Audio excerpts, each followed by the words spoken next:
Welcome back to my channel dear students. आज हम chapter number 5 energetics की बात करेंगे। एनर्जेटिक्स को देखेंगे और अगर आपको मेरा ये चैनल पसंद आए तो इसकी वीडियोस को चैनल को लाइक कीजिएगा, सब्सक्राइब और वीडियोस को शेयर कीजिएगा।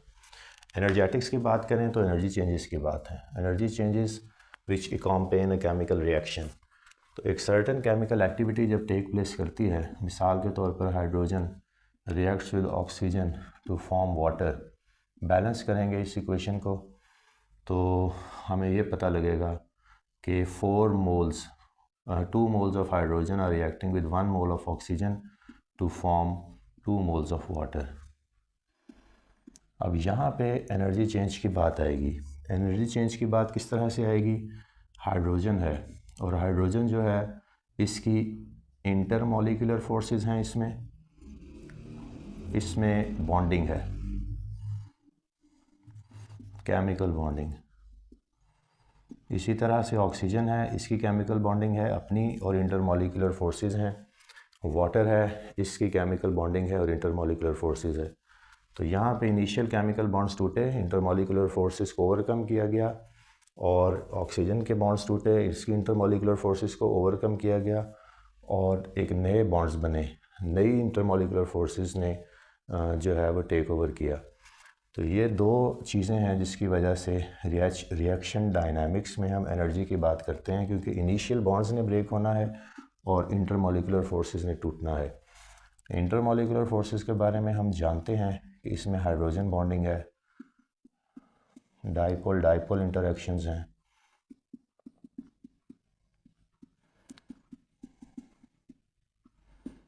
और लंदन फोर्सेस या डीबाय फोर्सेस हैं।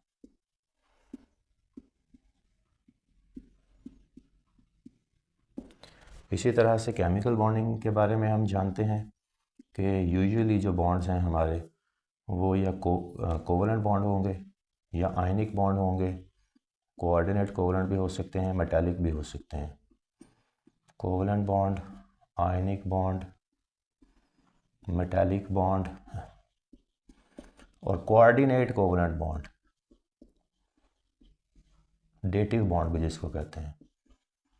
अब ये चीज़ें हर सब्सटेंस में मौजूद हैं, और जब भी केमिकल एक्टिविटी ने टेक प्लेस करना है तो ये इनिशियल चीज़ें टूटेंगी और नई बनेंगी। तो ये अगर तो सिस्टम के पास इतनी एनर्जी सफिशेंट हो कि वो इन चीज़ों को ख़ुद हैंडल कर सके, यानी इनिशियल इंटरमॉलिक्यूलर फोर्सेस रिएक्टेंट्स की जो हैं वो ब्रेक हों, उसकी जगह पे नई इंटरमॉलिक्यूलर अट्रैक्शंस आएँ, एनर्जी का नेट सम ज़ीरो हो, सिस्टम सेल्फ सफिशेंट हो जाएगा। इसी तरह से बॉन्डिंग के केस में इनिशियल बॉन्ड्स टूटे, नए बॉन्ड्स बने, अगर एनर्जी रिलीज़ और एब्जॉर्ब इक्विवेलेंट हो गई तो नेट चेंज ज़ीरो हो गया, यानी सिस्टम सेल्फ सस्टेनेबल हो जाएगा। उस केस में डेल्टा एच माइनस में होगी, रिएक्शन एक्सोथर्मिक होगा, delta H for enthalpy change या हीट चेंज। और अगर उसको एनर्जी दरकार होगी, वो इतनी एनर्जी सिस्टम के पास वो सेल्फ सस्टेनेबल नहीं है, तो हमें external source of energy in the form of heat, in the form of electricity provide करना पड़ेगा। उस केस में डेल्टा एच पॉजिटिव होगी, reaction will be called endothermic with respect to surroundings. तो यहाँ दो टर्म्स जहन में रखने वाली हैं, एक सिस्टम है और एक सराउंडिंग है। तो जब भी किसी एनर्जी चेंज की बात करते हैं तो सिस्टम की बात करते हैं, सिस्टम के साथ उसकी सराउंडिंग की बात करते हैं। सिस्टम जहाँ वो केमिकल एक्टिविटी टेक प्लेस कर रही है, वो पूरा जो इंफ्रास्ट्रक्चर है, और सराउंडिंग उसके इर्द गिर्द का सारी सूरत हाल। जब भी बात करते हैं एक्सोथर्मिक का मतलब ये है कि सिस्टम से एनर्जी सराउंडिंग में जाएगी, एंडोथर्मिक का मतलब है कि सराउंडिंग से आपको एनर्जी सिस्टम को देनी पड़ेगी। और इस तरह से ये रिएक्शन डायनामिक्स में एनर्जी की बात करते हैं, एक्सोथर्मिक के कॉन्टेक्स्ट में और एंडोथर्मिक के कॉन्टेक्स्ट में, with respect to system and surroundings. इसके बाद एक टर्म है वो एंथैल्पी की है। एंथैल्पी, टोटल एंथैल्पी की अभी हमने चीज़ लिखी, यानी कि ये delta H, this is change in heat या एंथैल्पी। एंथैल्पी चेंज कह लें, हीट चेंज कह लें, क्योंकि जब बॉन्ड्स टूटेंगे या इंटरमॉलिक्यूलर इंटरेक्शंस ब्रेक होंगी तो जो एनर्जी रिलीज़ होगी वो किसकी फॉर्म में होगी, हीट की फॉर्म में। और जो हम सिस्टम को एनर्जी देंगे अगर एंडोथर्मिक रिएक्शन है तब भी यूजुअली हीट की फॉर्म में दे सकते हैं, लेकिन इलेक्ट्रोलिटिक सेल्स में इलेक्ट्रिकल एनर्जी भी दी जाती है।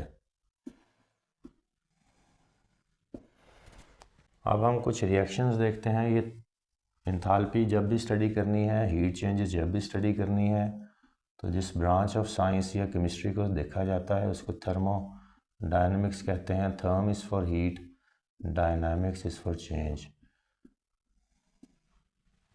अब हम यहाँ पे कुछ केमिकल रिएक्शंस देखते हैं। और सबसे पहले सिंथेसिस है, यानी किसी नई चीज़ का बनना।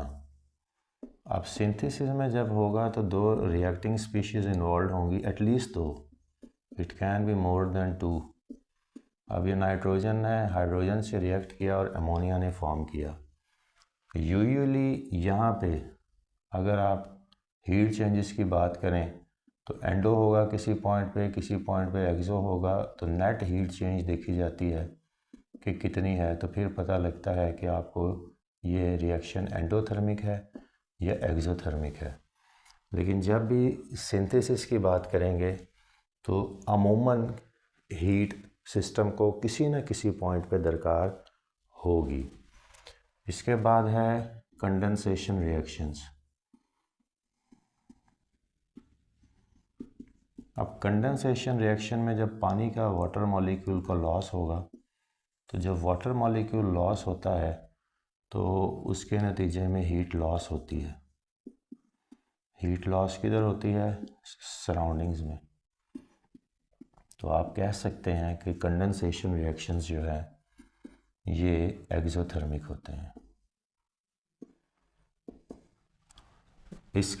अगर इस रिएक्शन की एग्जांपल की बात करनी है तो हमारी अमाइनो एसिड्स, ये जो बॉडी में कार्बन रिलेटेड रिएक्शंस हैं या बायोमॉलिक्यूल्स के इंटरेक्शंस हैं, वो यूजुअली अकॉम्पेन करती हैं वाटर मॉलिक्यूल के लॉस को। मिसाल के तौर पर अमाइनो एसिड्स दो मिलके प्रोटीन बनते हैं और एक पानी का मॉलिक्यूल रिलीज़ होता है, प्रोटीन यानी पॉलीपेप्टाइड चेन या पेप्टाइड चेन।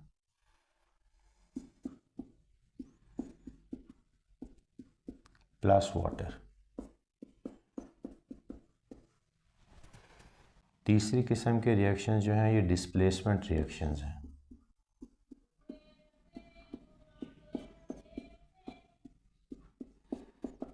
अब डिस्प्लेसमेंट रिएक्शंस में एक स्पीशी यूजुअली यहाँ पे आयनिक स्पीशीज़ इन्वॉल्व होती हैं। मिसाल के तौर पर एसिड बेस रिएक्शंस। जब एसिड बेस रिएक्ट करके सॉल्ट एंड वाटर बनता है तो ये रिएक्शन जो है ये डिस्प्लेसमेंट रिएक्शन है। This is hydrochloric acid, this is sodium hydroxide, this is sodium chloride salt and this is water.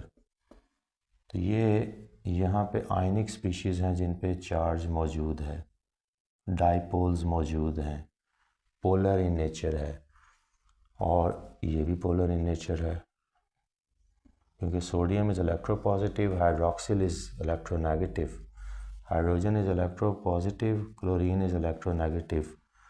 तो यहाँ पे इलेक्ट्रोपॉजिटिविटी इलेक्ट्रोनेगेटिविटी के कॉन्टेक्स्ट में हम बात को देखें तो जब आयनिक स्पीशी इन्वॉल्व होंगी और डिस्प्लेसमेंट रिएक्शन टेक प्लेस करेगा, एक आयन दूसरे आयन को रिप्लेस करेगा तो नई स्पीशीज़ बनेगी। ये नेचुरली वायबल रिएक्शन है और यानी कि इसमें हीट चेंज यूजुअली नेगेटिव में होती है।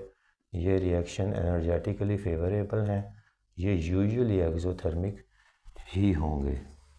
चौथी किस्म के रिएक्शन जो हैं ये डीकम्पोजिशन है।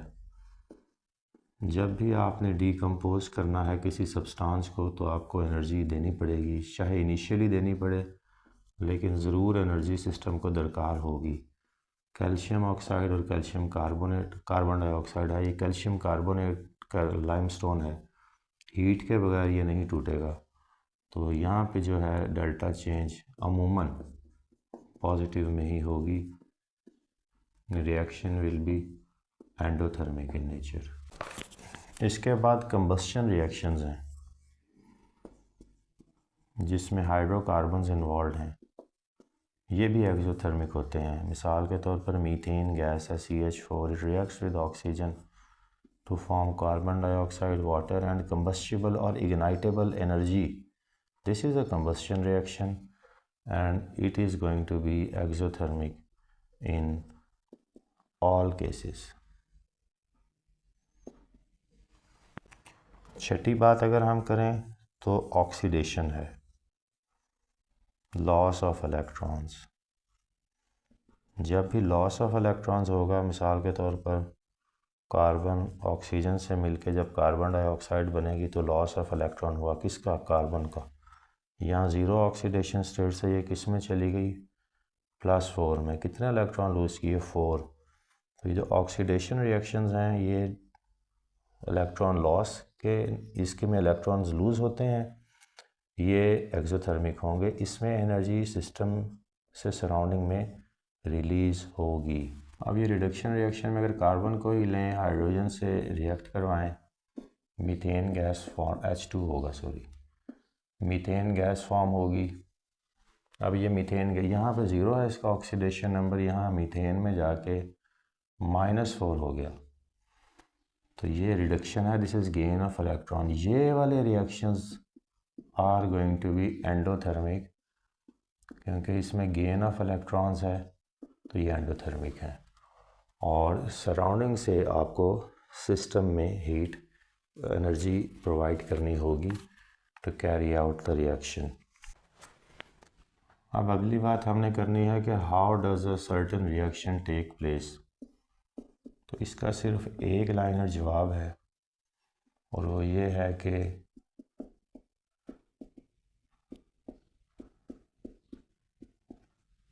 by overcoming the energy of activation.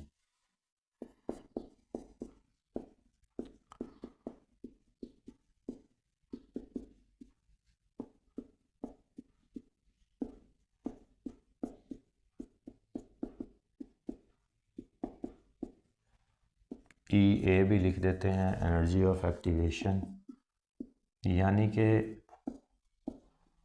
जैसे अभी मैंने शुरू में बात की कि हमें किसी पॉइंट पे एनर्जी देनी भी पड़ेगी, चाहे वो रिएक्शन ओवरऑल एक्सोथर्मिक भी हो, लेकिन किसी ना किसी पॉइंट पे कहीं ना कहीं कुछ ना कुछ एनर्जी प्रोवाइड करनी पड़ जाती है। अगर हमने इसको ग्राफ की सूरत में देखना है तो फिर यहाँ पे लेफ़्ट हैंड साइड पे होंगे हमारे एनर्जी आएगी और नीचे जो है वो पाथ ऑफ द रिएक्शन आएगा।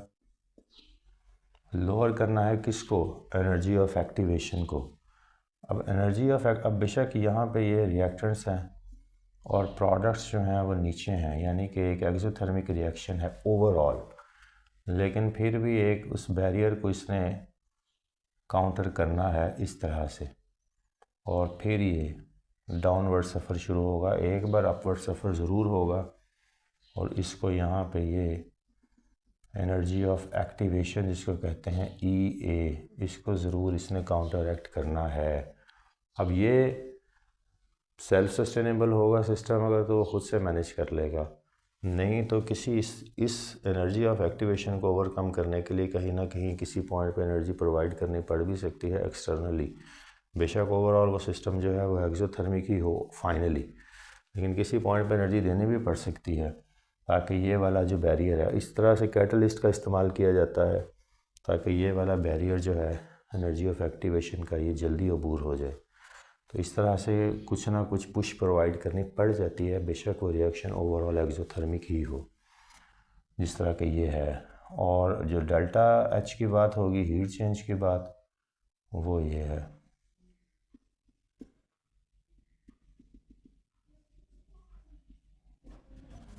तो यूजुअली कैटलिस्ट जो हैं वो एनर्जी ऑफ एक्टिवेशन को लोअर करने में मदद देते हैं, और अगर कैटलिस्ट का इस्तेमाल ना करें तो हम एक्सटर्नली हीट प्रोवाइड करके सिस्टम को सेल्फ सस्टेनेबल बनाने में मदद कर सकते हैं। ये है वो बेसिकली एनर्जी चेंज जो एक कॉम्पेन होना है, मतलब एक्टिवेशन एनर्जी को जब उसने काउंटर एक्ट कर लिया तो फिर पता लगेगा कि एनर्जी चेंज कितनी है, आइदर ये रिएक्शन एक्सोथर्मिक है या एंडोथर्मिक है। हम नेचर में एग्जिस्ट करने वाले दो फिनोमिनास को देखेंगे। एक फोटोसिंथेसिस है और दूसरा रेस्पिरेशन है। फोटोसिंथेसिस में कार्बन डाइऑक्साइड, प्लांट्स जो हैं वो कार्बन डाइऑक्साइड और वाटर सनलाइट की प्रेजेंस में, अल्ट्रा वायलेट रेडिएशंस की प्रेजेंस में किस में कन्वर्ट करते हैं? कार्बोहाइड्रेट्स में। और साथ क्या रिलीज़ करते हैं? ऑक्सीजन। और ये जो रिएक्शन है ये सनलाइट की प्रेजेंस में होता है। This is an endothermic reaction. इसके नतीजे में जो सेल है वो जो उसने एनर्जी स्टोर की होती है मेटाबॉलिज्म के नतीजे में ATPs की फॉर्म में, एडिनो ट्राईफॉस्फेट, वो ब्रेकअप होता है ADP में ये, और साथ फास्फोरस रिलीज़ होता है और इसके साथ इलेक्ट्रॉनिक लॉस होता है। यानी जब ये ATP टूटेगा ADP और P में तो इसमें लॉस ऑफ इलेक्ट्रॉन्स भी होगा, यानी ऑक्सीडेशन है ये एक किस्म की। लॉस ऑफ इलेक्ट्रॉन्स लिख लें या ऑक्सीडेशन कह लें।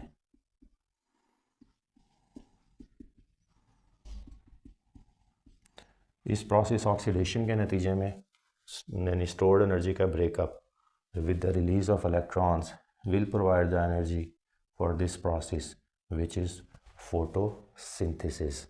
रेस्पिरेशन है ये इसका उल्ट है।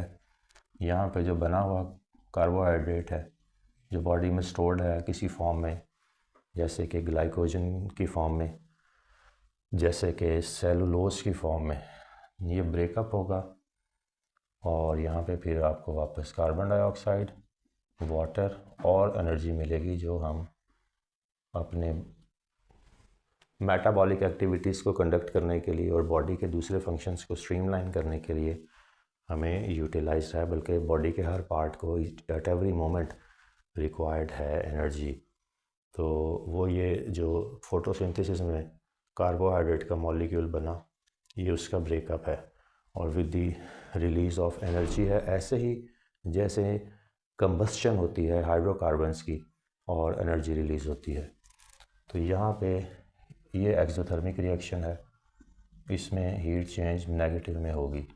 डेफिनेटली एक्सोथर्मिक है तो ही बॉडी को एनर्जी मिलेगी। दूसरे लफ्ज़ों में आप ये भी कह सकते हैं कि जो रेस्पिरेशन है दिस इज़ ऑक्सीडेशन, क्योंकि जब ये रिएक्शन टेक प्लेस करना है तो यहाँ ऑक्सीजन की प्रेजेंस जो है वो ज़रूरी है। तो रेस्पिरेशन में ऑक्सीजन जो है ऑक्सीडाइज करता है किसको? कार्बन्स को, हाइड्रोजन्स को, ऑक्सीजन्स को, इस पूरे मॉलिक्यूल को ऑक्सीडाइज करता है और कार्बन डाइऑक्साइड और वाटर में कन्वर्ट करके एनर्जी रिलीज़ करता है। और यहाँ इस केस में दिस इज़ रिडक्शन। अब कैसे पता लगा कि यहाँ जो ये है ये मेटाबॉलिक एक्टिविटी ATP की बात है जो लूज़ करेगी इलेक्ट्रॉन्स एनर्जी प्रोवाइड करने के लिए इस रिएक्शन को कंडक्ट करने के लिए। और यहाँ रेस्पिरेशन में ये ADP फिर फास्फोरस से मिलकर वापस ATP में कन्वर्ट हो जाएगा, यहाँ ये रिडक्शन कहलाएगी। और फिर जब ज़रूरत पड़ेगी तो ऑक्सीडाइज हो जाएगा ये ATP का मॉलिक्यूल। अभी कार्बन डाइऑक्साइड का में कार्बन का अगर ऑक्सीडेशन नंबर देखें, इक्वेट करें 0 से, कार्बन का ऑक्सीडेशन नंबर -2 है, 2 एटम्स हैं तो 2 से मल्टीप्लाई करेंगे, C -4 is equal to 0, C is equal to +4। और राइट हैंड साइड पर ग्लूकोज के मॉलिक्यूल में अगर हम कार्बन का ऑक्सीडेशन नंबर निकालें तो हाइड्रोजन का +1 है, 12 एटम्स हैं, ऑक्सीजन का -2 है, 6 एटम्स हैं, 0 से इक्वेट करेंगे, C6 +12 -12 is equal to 0, C पर ये 0 हो जाएगा is equal to 0 and C is 0। अब यहाँ पे देखें +4 से 0 में चला गया इधर, तो +4 से 0 में जाने का मतलब है gain of 4 electrons. So photosynthesis is reduction. Energy is stored in this process. This is an endothermic phenomenon and this is an exothermic phenomenon. जब भी oxidation होगी, loss of electrons yields energy, reduction, gain of electrons and energy is absorbed. यहाँ पे बिल्कुल अब revert है कि यहाँ कार्बन का ऑक्सीडेशन नंबर ग्लूकोज के मॉलिक्यूल में 0 है, यहाँ कार्बन डाइऑक्साइड में जाके ये +4 हो जाएगा विद द लॉस ऑफ, तो ये बिल्कुल उसका उल्ट है। तो ये एरोबिक है रेस्पिरेशन, क्योंकि ऑक्सीजन की प्रेजेंस में होती है, ऑक्सीडेशन है तो एनर्जी रिलीज़ करेगी। अगर एनारोबिक कंडीशन में होगी तो वो नॉट नेसेसरीली एनर्जी रिलीज़ करे, क्योंकि लॉस ऑफ इलेक्ट्रॉन नहीं हुआ होगा सिस्टम से। अगर एनारोबिक कंडीशन में रेस्पिरेशन टेक प्लेस करेगी तो एनर्जी अगर रिलीज़ होगी भी तो वेरी लेस अमाउंट में होगी। जैसे कि यहाँ इसने मिसाल से दी, ग्लूकोज पायरोवेट आयन में बनता है। Pyruvate is a smaller carbon number सिर्फ लेस होंगे, इसमें होगा ये भी कार्बन, हाइड्रोजन और ऑक्सीजन का मॉलिक्यूल ही, लेकिन ग्लूकोज को ज़रा छोटा कर दिया, तोड़ दिया, ताकि इसकी ऑक्सीडेशन हो सके इजीली।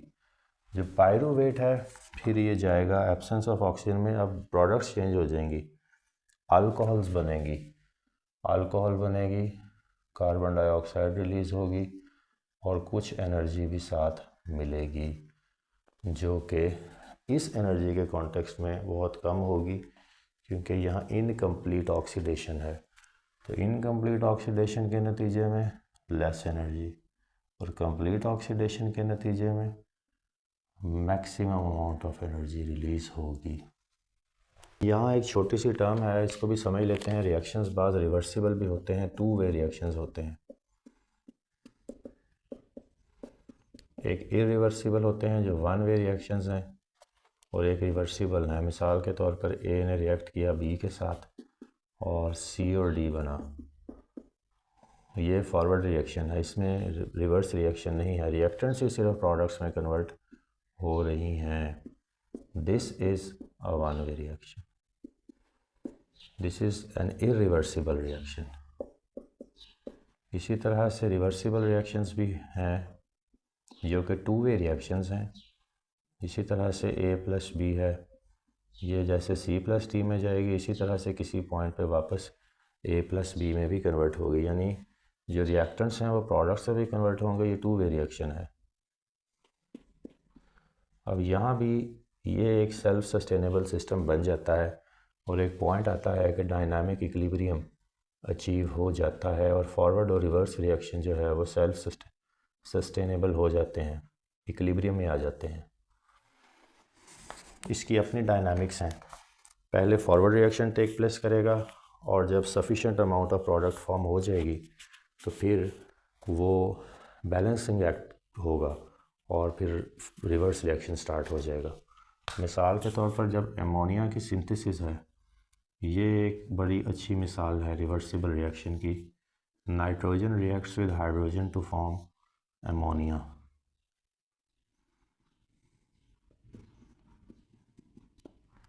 इसको बैलेंस करेंगे तो 2 का इंटीजर यहाँ आएगा और 3 का इंटीजर यहाँ आएगा। ये एक रिवर्सिबल रिएक्शन है।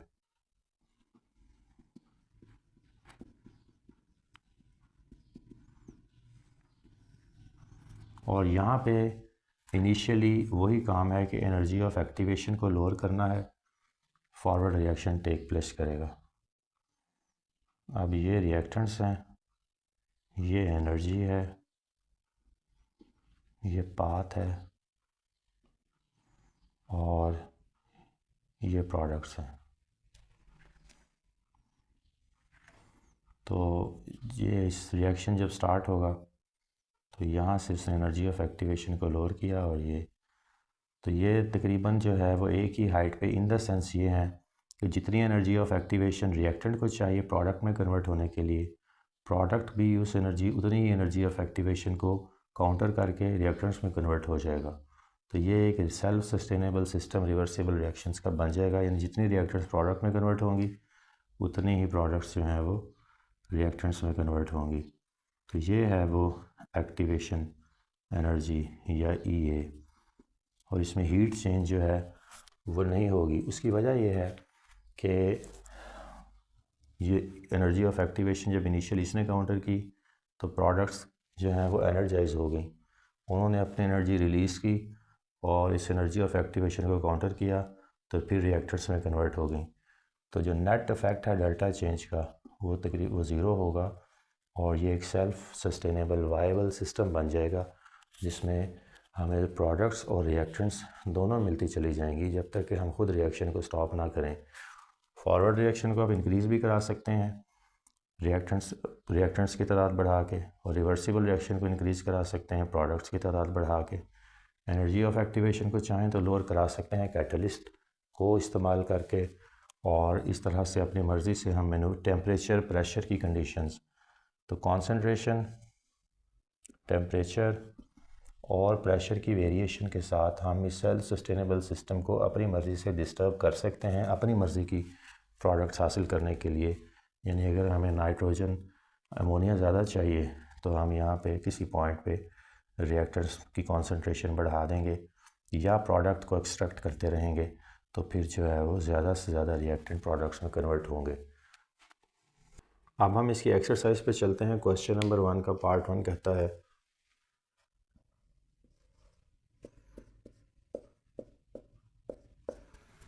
It says the following reaction is an exothermic reaction. This is hydrogen interacting with chlorine in the presence of sunlight या ultraviolet radiations to form hydrochloric acid के 2 moles. एनर्जी कहाँ से आएगी? डेफिनेटली सनलाइट की presence में initial bonds make and break होंगे और फिर नए बॉन्ड्स बनेंगे। Part 2 says Which of the following reaction has the least value of activation energy?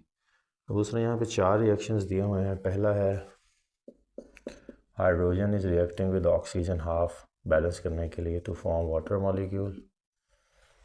Carbon is reacting with oxygen to form carbon dioxide. Sodium chloride is reacting with silver nitrate AgNO3 to form AgCl and NaNO3. Hydrogen is reacting with iodine to form 2 moles of hydrogen iodide. अब यहाँ पे सबसे कम वो कह रहा है कि least value of activation energy. अब लीस्ट वैल्यू की अगर बात करनी है यहाँ पे, तो पहले तो आप निकालें इसमें से ऑक्सीडेशन रिएक्शन, क्योंकि ये ऑक्सीडेशन रिएक्शंस जो हैं ये कॉम्पेन करते हैं लॉस ऑफ एनर्जी को, एक्सोथर्मिक होते हैं। तो सबसे पहले तो हम इन्हीं को देखेंगे। वो 2 हैं, ये वाटर है और ये कार्बन डाइऑक्साइड है। अब वाटर में हाइड्रोजन है, इसके 2 एटम्स इन्वॉल्व हैं, तो ये तोड़ने पड़ेंगे। कार्बन यहाँ पे 1 एटम इन्वॉल्व है और है इसकी भी ऑक्सीडेशन। तो इसलिए फिर हम यहाँ इन सारे डायनामिक्स को देखते हुए यही कहेंगे कि ये जो रिएक्शन है इसकी सबसे कम एक्टिवेशन एनर्जी होगी, यानी इस बी वाले की। Formation of which hydrogen halide from elements is an endothermic reaction. Formation of which hydrogen halide from elements is an endothermic reaction. ये एक ही ग्रुप के हैलाइड्स हैं, यानी हाइड्रोजन क्लोराइड है, हाइड्रोजन फ्लोराइड है, हाइड्रोजन ब्रोमाइड है,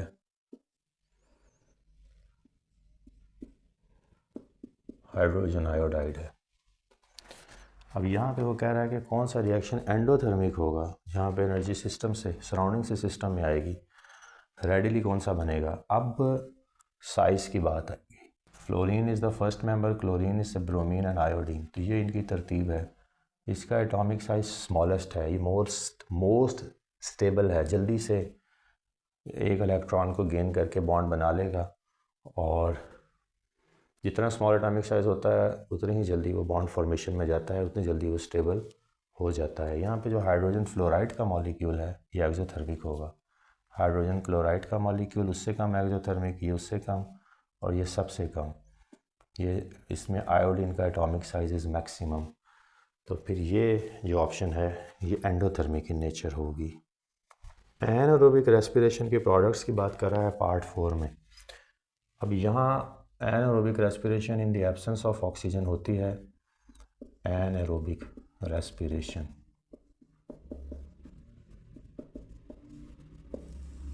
अब यहाँ देखें, मिसाल के तौर पर ये ग्लूकोज का मॉलिक्यूल है, इसको हमने ऑक्सीडाइज कराना है, लेकिन ऑक्सीजन मौजूद नहीं है, या अगर है भी तो लिमिटेड है। लेकिन जब एनारोबिक है तो लिमिटेड का लफ्ज़ के बजाय हम यही कंसीडर करते हैं बाय डिफ़ॉल्ट के कुछ तोड़वाने के लिए इसको ऑक्सीजन के अलावा कोई ज़रिया सिस्टम ने ख़ुद ही जनरेट किया वगैरह वगैरह, और ईजी ऑक्सीडेशन नहीं है। इजी ऑक्सीडेशन नहीं है तो फिर हमें एक तो अल्कोहल मिलती है क्योंकि इनकम्प्लीट ऑक्सीडेशन है इन अ सेंस, उसके साथ हमें कार्बन डाइऑक्साइड मिलता है और साथ एनर्जी मिलती है जो कि एटीपी की फॉर्म में होती है। बेसिकली ये एनर्जी इथाइल अल्कोहल से आती है, ये याद रखिएगा। ये पहले ये इसमें टूटा है, अभी एनर्जी रिलीज़ नहीं हुई। ये इथाइल अल्कोहल जो है ये फिर फर्दर स्प्लिट होगा, ब्रेकअप होगा और वो एनर्जी के यूनिट्स बनाएगा। यानी कि आप ऐसे कह लें, कार्बन में टूट गया, हाइड्रोजन में टूट गया और ऑक्सीजन के एटम में टूट गया। तो यहाँ पे साथ जब ये मज़ीद छोटे पार्टिकल्स में टूटता जाएगा सब यूनिट्स में, तो साथ एनर्जी भी रिलीज़ होती चली जाएगी, चाहे मॉलिक्यूलर कर दें ऑक्सीजन को बेशक। लेकिन पॉइंट ये है इसमें रिवर्सिबल रिएक्शन के लिए जब डायनामिक इक्विलिब्रियम अचीव होता है तो फिर वो एक ही लेवल पे प्लेस्ड होंगे। यानी एनर्जी के कॉन्टेक्स्ट में यहाँ पाथ है तो ये रिएक्टेंट्स हैं, तो ये प्रोडक्ट्स ये तकरीबन इक्वली अलाइंड होंगे और ये एक्टिवेशन एनर्जी है जो काउंटर करनी है दोनों ने बारी बारी। तो तब ही तो ये डायनामिक इक्विलिब्रियम बनेगा अगर ये एक्टिवेशन एनर्जी का जो ग्राफ है ये सेम रहेगा। अगर डिफरेंट होगा तो फिर रिवर्सिबल सिस्टम जनरेट नहीं होगा, कभी फॉरवर्ड रिएक्शन होगा, कभी रिवर्स होगा, कभी सिर्फ फॉरवर्ड होगा और डायनामिक इक्विलिब्रियम अचीव नहीं होगा। और डायनामिक इक्विलिब्रियम अचीव करना है then this has to be the case. इसका पार्ट 6 कहता है कि what does it show when a chemical reaction is exothermic. जो बॉन्ड्स टूट रहे हैं वो वीकर हैं than those formed. Part 6 says what does it show when a chemical reaction is exothermic. तो जो इनिशियल बॉन्ड्स थे वो वीकर होंगे यकीनन relatively in comparison to the bonds formed. तो लेस एनर्जी रिक्वायर्ड थी सिस्टम को वीकर बॉन्ड्स को तोड़ने के लिए, जो कि बॉन्ड्स बनने के बाद भी उसके पास बच गई और डेल्टा एच नेगेटिव में आ गया। तो इसकी option correct first A option है।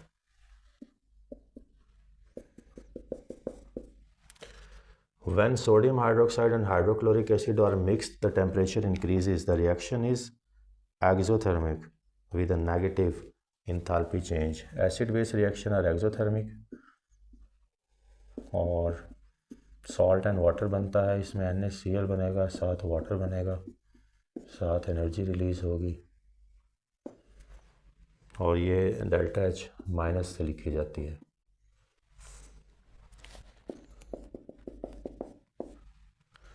The average bond dissociation energy of the carbon-hydrogen bond is 412 kJ per mole. Which of the following processes will have enthalpy change close to 412 kg per mole? ये थोड़ा सा tricky लग रहा है। Bond association सारे carbon hydrogen bonds हैं, सारी ही मीथेन्स हैं, लेकिन प्रोडक्ट्स वेरी कर रही हैं। तो इनको पहले प्रोडक्ट्स को स्टडी करना पड़ेगा इस क्वेश्चन को सॉल्व करने के लिए। यहाँ कार्बन और 2 हाइड्रोजन्स हैं, इस केस में कार्बन और 2 हाइड्रोजन्स हैं,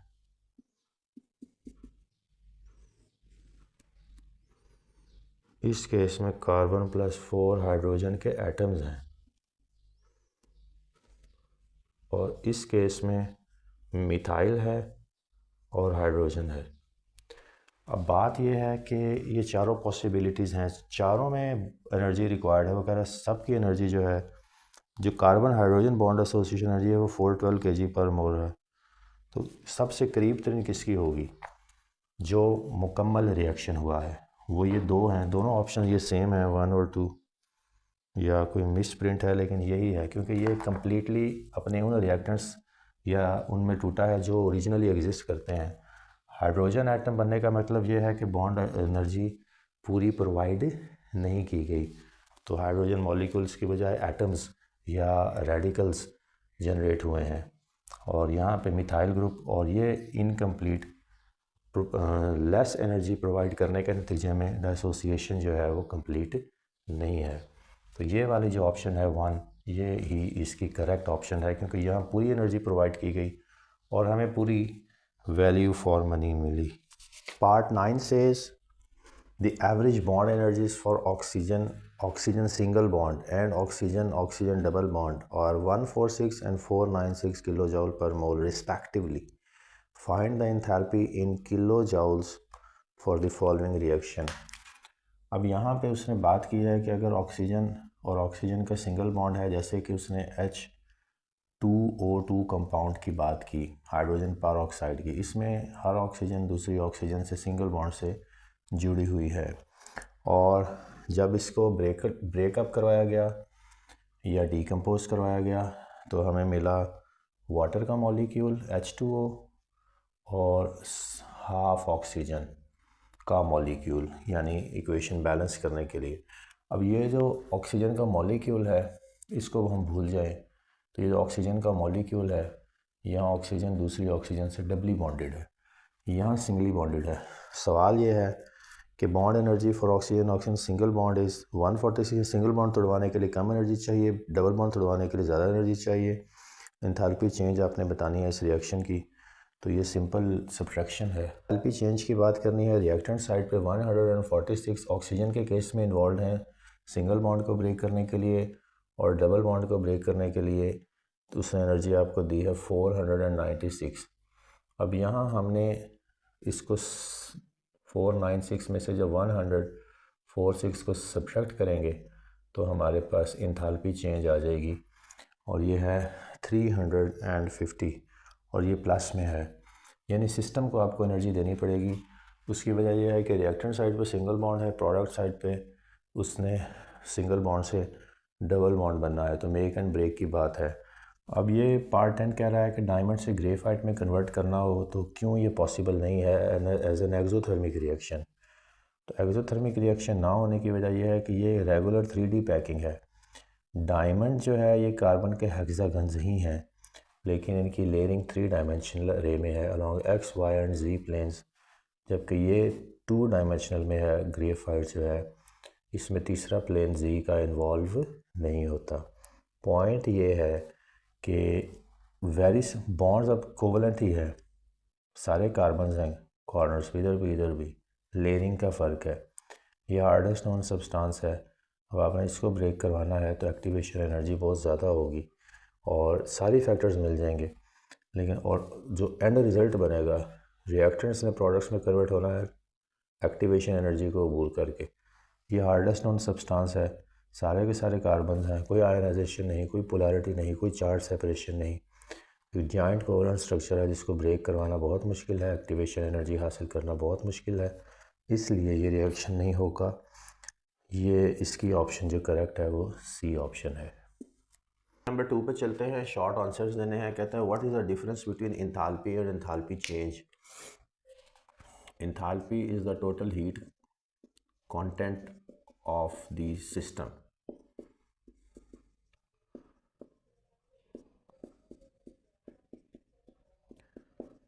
Total heat content of the system is called enthalpy. And enthalpy change क्या है? जब रिएक्शन चैम्बर में रिएक्शन टेक प्लेस करता है, कोई केमिकल एक्टिविटी टेक प्लेस करती है, जैसे हाइड्रोजन मिलके ऑक्सीजन से वाटर बना, तो यहाँ पे जो हीट चेंज होगी वो या माइनस में होगी या प्लस में होगी। तो ये जो इसने सराउंडिंग से या हीट डिराइव की है, जो सराउंडिंग को हीट इसने रिलीज़ की है, तो ये हीट चेंज है। Enthalpy is the total heat content of the system, whereas enthalpy change is what heat change occurs during reaction dynamics. Is breaking of a bond and endothermic process. Bond का जब भी bond हमने break करना है, जैसे hydrochloric acid का है, ये कोवलेंट बॉन्ड है। अगर सॉल्ट है तो ये भी आयनिक बॉन्ड है जिसमें ऑपोजिट चार्जेस को इलेक्ट्रोस्टैटिक फोर्स ऑफ अट्रैक्शन ने होल्ड करके रखा हुआ है।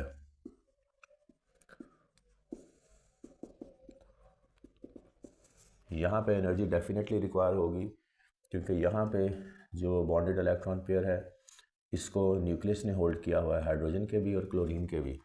तो डेफिनेटली हमें यहाँ पे इस केस में एनर्जी देनी पड़ेगी इलेक्ट्रॉन को इस बॉन्ड को ब्रेक करवाने के लिए। तो काफ़ी सारी एनर्जीज़ हैं। अब हम आयोनाइजेशन एनर्जी का लफ्ज़ भी पढ़ते हैं, ये भी एक एनर्जी है, वैलेंस शेल से इलेक्ट्रॉन को रिलीज़ कराना। इसी तरह से जिन स्पीशीज़ की इलेक्ट्रोनेगेटिविटी की वैल्यू ज़्यादा होती है या इलेक्ट्रॉन अफिनिटी की वैल्यू, उनके वैलेंस शेल से भी इलेक्ट्रॉन रिलीज़ करवाना मुश्किल है, बॉन्डेड हो या अनबॉन्डेड हो। ये बॉन्डेड इलेक्ट्रॉन फिर कोवलेंट बॉन्ड का ये भी वैलेंस शेल का हिस्सा है। तो एनर्जीज डिफरेंट सॉर्ट्स की हैं, डेफिनेटली कोई ना कोई एनर्जी इनपुट देनी पड़ेगी, नाम कोई भी हो। और यहाँ इलेक्ट्रोस्टैटिक फोर्स ऑफ अट्रैक्शन है, आयनिक बॉन्ड है, तो यहाँ भी पोल्स अपार्ट करवाना पड़ेगा इनको, और उसके लिए भी एनर्जी दरकार होगी। जब एनर्जी दरकार होगी तो then it is an endothermic system.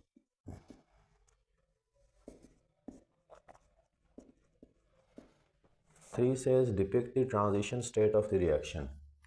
Transition state का मतलब ये है वो स्टेट जब ट्रांजिशन स्टेट है, रिएक्शन क्या है, hydrogen is interacting with chlorine molecule to form hydrogen chloride, 2 moles of hydrogen chloride. In this case reaction transition state वो एक्टिवेशन एनर्जी का बैरियर है जिसको ओवरकम करने के बाद प्रोडक्ट्स मिलेंगे। ये रिएक्टेंट्स हैं, ये प्रोडक्ट्स हैं। प्रोडक्ट्स जो हैं वो एनर्जी के कॉन्टेक्स्ट में रिलेटिवली लोअर होंगे रिएक्टेंट से, नॉट नेसेसरीली, लेकिन ज़ाहिर बात है कि प्रोडक्ट्स तक कन्वर्ट करने के लिए ये एक्टिवेशन एनर्जी का जो बैरियर है ये इंपॉर्टेंट है। ये है वो ट्रांजिशन स्टेट। और ट्रांजिशन स्टेट में इनिशियल बॉन्ड्स ब्रेक होते हैं, हाइड्रोजन क्लोरीन का यहाँ क्लीवेज होगी, बॉन्ड्स ब्रेक होंगे और फिर यहाँ प्रोडक्ट तक जाते हुए नए बॉन्ड्स बन जाएंगे। तो ये है वो बात, ये है वो ट्रांजिशन स्टेट, एक्टिवेशन एनर्जी की पीक, जहाँ जाने के बाद जो रिएक्टेंट्स हैं जिनके बॉन्ड्स अब ब्रेक हो चुके हैं, अब वो उनकी अब नई यहाँ पे इंटरेक्शंस डेवलप होंगी, यानी हाइड्रोजन क्लोरीन के साथ चला जाएगा और हाइड्रोक्लोरिक एसिड आपको मिलेगा।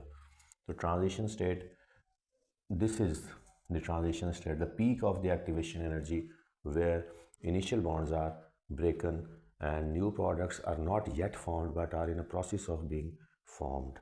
Draw the reaction profiles for two exothermic reactions, one of which moves faster. Draw the reaction profiles for two exothermic reactions, one of which moves faster than the other. Exothermic reaction है तो combustion reaction को देखते हैं। Combustion reaction is an exothermic reaction, इसमें ये methane है, oxidize होगी, combustible energy produce होगी, कार्बन डाइऑक्साइड, वाटर जो है ये one of the by products हैं। These reactions are called combustion reactions. अब इसके अलावा कोई और अगर रिएक्शन देखना है जिसमें एनर्जी जो है वो सिस्टम से रिलीज़ होती हो तो एसिड बेस रिएक्शन है, सॉल्ट और वाटर बनता है। ये भी नेचुरल अफिनिटी है, तो ये भी ऑटो जनरेटेड है, यानी इसमें एनर्जी जो है वो हमें नहीं देनी पड़ती या बहुत कम देनी पड़ती है। इन ओवरऑल ये एक्सोथर्मिक ही होगा इन नेचर, लेकिन यहाँ पे प्रोडक्ट्स कन्वर्ट होने में थोड़ा सा टाइम ज़्यादा लगेगा, इन अ सेंस कि ये कंबस्टिबल रिएक्शंस जो हैं ये इग्नाइटेबल रिएक्शंस हैं, ये इग्निशन रिएक्शंस हैं, केमिकल ऑक्सीडेशन है, ये एक स्पार्क के साथ होती है और फ़ौरन हो जाती है, जबकि एसिड और बेस को मिलाकर आपको टाइट्रेट करना पड़ता है और टाइट्रेशन के बाद जो है आप रिज़ल्ट्स की तरफ जाते हैं। तो ये देर से होगा, ये थोड़ा जल्दी हो जाएगा। What is the role of glycogen in our body? Glycogen जो है ये स्टोर्ड कार्बोहाइड्रेट्स हैं, ये ग्लूकोज से ही ग्लाइकोजन है टू एन एक्सटेंट। तो स्टोर्ड कार्बोहाइड्रेट्स हैं, मतलब ये है कि जब एक्स्ट्रा कंटेंट है एनर्जी का, जैसे शुगर के मॉलिक्यूल का, तो ये किसी बड़े सुक्रोज़ में या इससे भी किसी ज़्यादा नंबर के कार्बन में जो है वो कन्वर्ट होकर तो हमारी बॉडी में सेव हो जाती है। ज़रूरत पड़ने पर फिर ये ब्रेकअप होते हैं बॉन्ड्स, स्मॉलर शुगर मॉलिक्यूल्स बनते हैं और साथ जो है वो एनर्जी रिलीज़ होती है।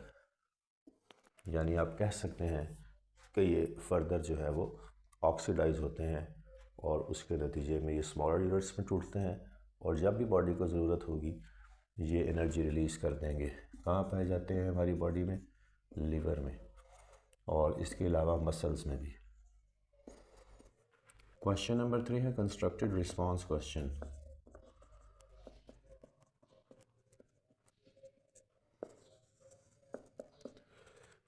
Physical changes which occurs around us are given in the table. Write down whether they are exothermic or endothermic. Conversion of hydrated salt into anhydrous salt. अब ये एक सॉल्ट है NaCl। हाइड्रेटेड का मतलब ये है कि इसके साथ पानी के मॉलिक्यूल्स हैं, गीली है थोड़ी सी, और इसको एनहाइड्रस करना है, यानी उसमें से वाटर जो है वो स्पंज आउट करना है बेसिकली। तो ये फिज़िकल एक्टिविटी भी है और ज़्यादा ये फिज़िकल एक्टिविटी ही है। तो यहाँ से आपने वाटर के इसको आप कैसे कर सकते हैं, एवेपोरेशन से कर सकते हैं। एवेपोरेशन जब भी होगी तो लॉस ऑफ एक्सोथर्मिक होगा सिस्टम, हीट जो है वो सिस्टम से सराउंडिंग में जाएगी। इसके बाद है बर्निंग ऑफ पेपर। पेपर जो है ये वुड है।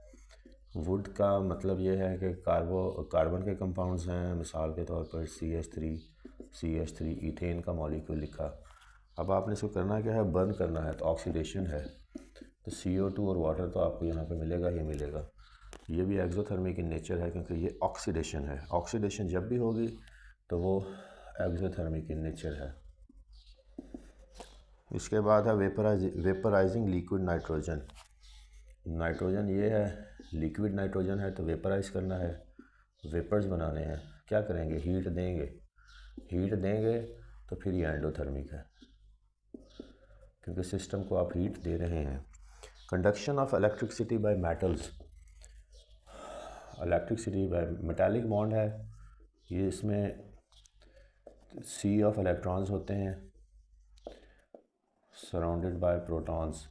कैल्शियम है, इसके आयंस, ये इसके इलेक्ट्रॉन्स, दूसरा कैल्शियम उसके आयंस, ये उसके इलेक्ट्रॉन्स, ये कैल्शियम ये उसका इलेक्ट्रॉन्स। तो ये आयोनाइज होते जाते हैं जो मेटल्स, तो वो जो इलेक्ट्रॉन्स साथ रिलीज़ होते हैं वो कॉमन पूल का हिस्सा बनते हैं हर एक के वैलेंस शेल का। इस बॉन्ड को मेटालिक बॉन्ड कहते हैं। तो मेटालिक बॉन्ड ये है। कह रहा सवाल क्या है, conduction of electricity bye metals. अब मेटल जब इलेक्ट्रिसिटी कंडक्ट करेंगे तो ये एक्सोथर्मिक इन नेचर है क्योंकि नॉकिंग होगी इलेक्ट्रॉन्स की, और ये जो बिजली है उसमें से भी इलेक्ट्रॉन्स और प्रोटॉन्स हैं, तो अपोजिट चार्जेस एक दूसरे को अट्रैक्ट करेंगे और इस तरह से करंट को यहाँ से गुजरने का रास्ता मिलता चला जाएगा इन नेगेटिव इलेक्ट्रॉन्स के बीच में से, और यहाँ पे पॉजिटिव आयंस भी मौजूद हैं। तो मकसद ये है कि पॉजिटिविटी और नेगेटिविटी दोनों मौजूद है। तो यहाँ पे जब कंडक्शन ऑफ इलेक्ट्रिसिटी होगी तो डेफिनेटली इसके नतीजे में this is exothermic in nature, heat system से इवॉल्व होगी। डिज़ोल्विंग अमोनियम क्लोराइड इन वाटर।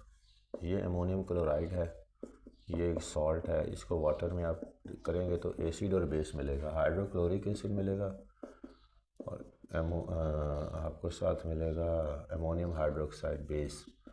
ये एसिड है, ये बेस है। तो आपको ये अब हमारा न्यूट्रलाइजेशन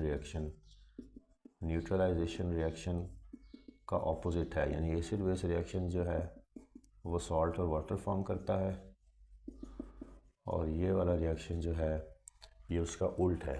तो यहाँ पे अगर आप देखेंगे तो ये पॉजिटिव आयन है, ये नेगेटिव आयन है, ये पॉजिटिव आयन है। तो पॉजिटिव और नेगेटिव आयन एक दूसरे के लिए वैसे ही एफिनिटी रखते हैं, तो ये वाला रिएक्शन भी एक्सोथर्मिक इन नेचर होगा। Formation of rain from clouds.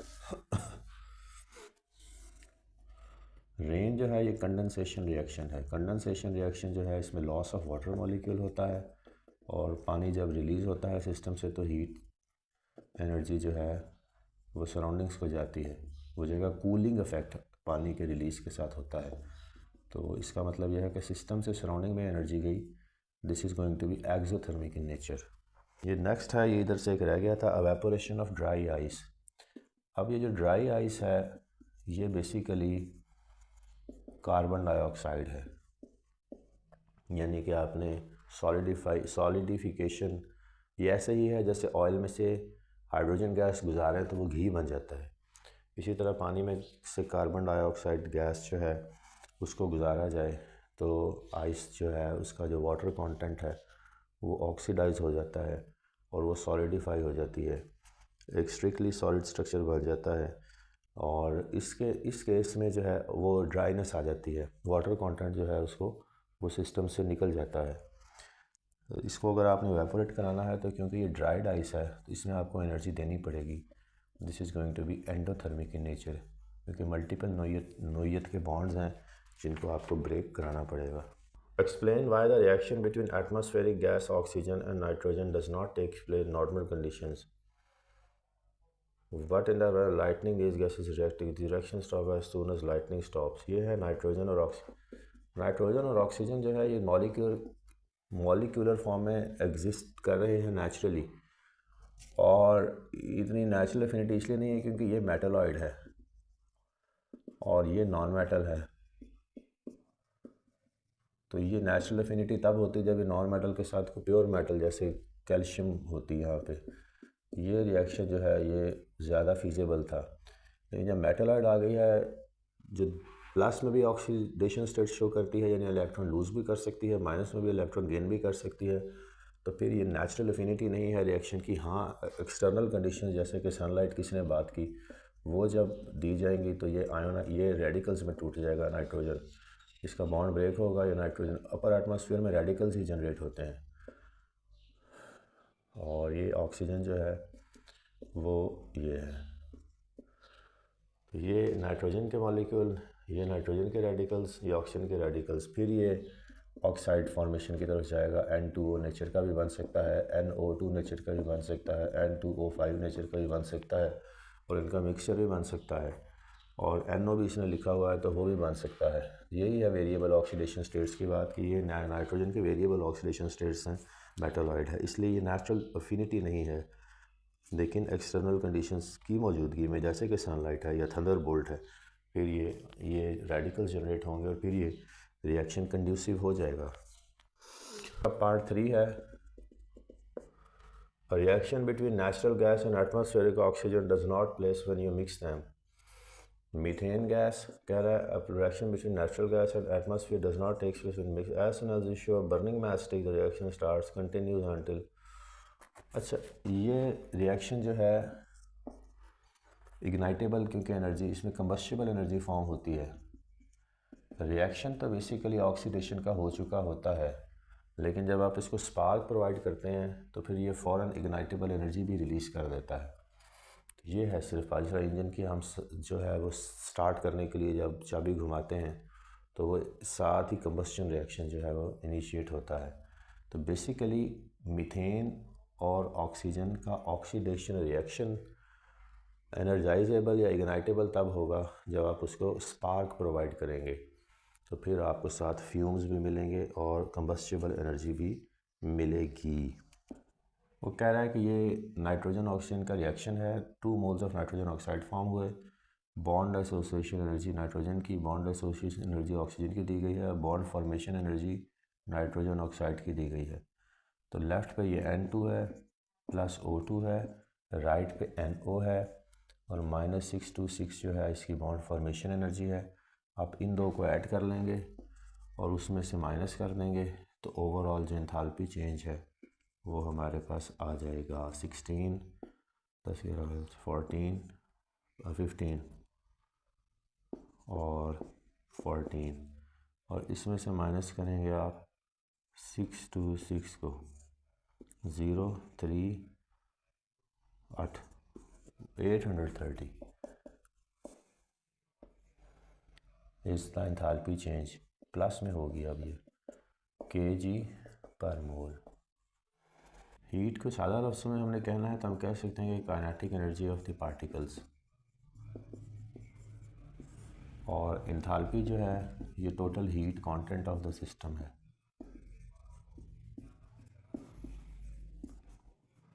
ये हीट कंटेंट में बॉन्डिंग भी इन्वॉल्व है, बॉन्ड्स टूटते हैं बनते हैं तब भी हीट चेंज होती है, intermolecular force make and break होती है तब भी हीट चेंज होती है। तो इसमें काइनेटिक एनर्जी के अलावा दूसरे फैक्टर्स भी आ जाते हैं। ये सिर्फ kinetic energy of the particles है जिसको हम हीट कंटेंट ऑफ द, जिसको हम हीट से तशबीह देते हैं। Explain why the formation of bonds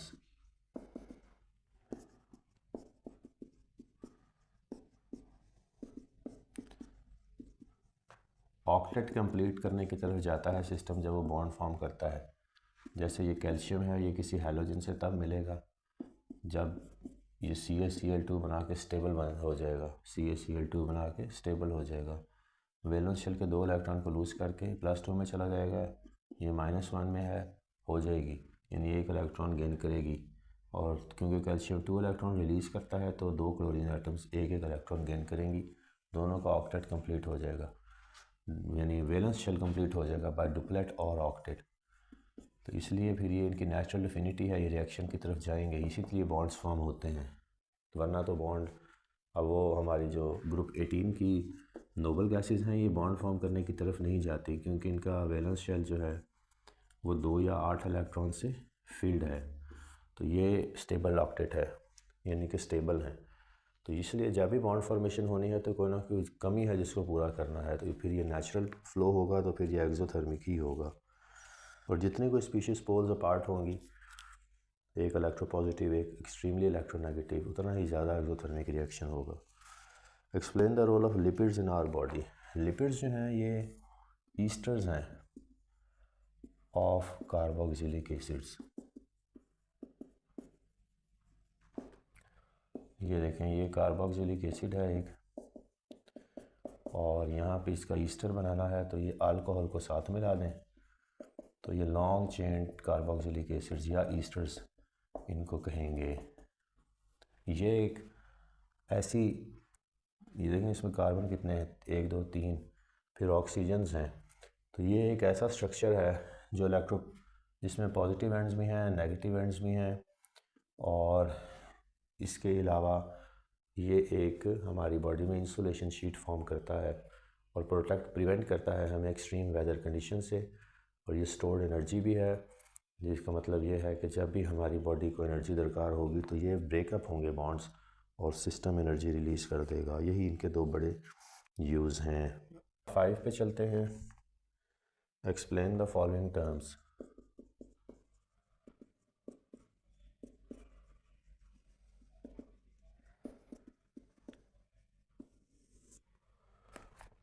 Why activation energy?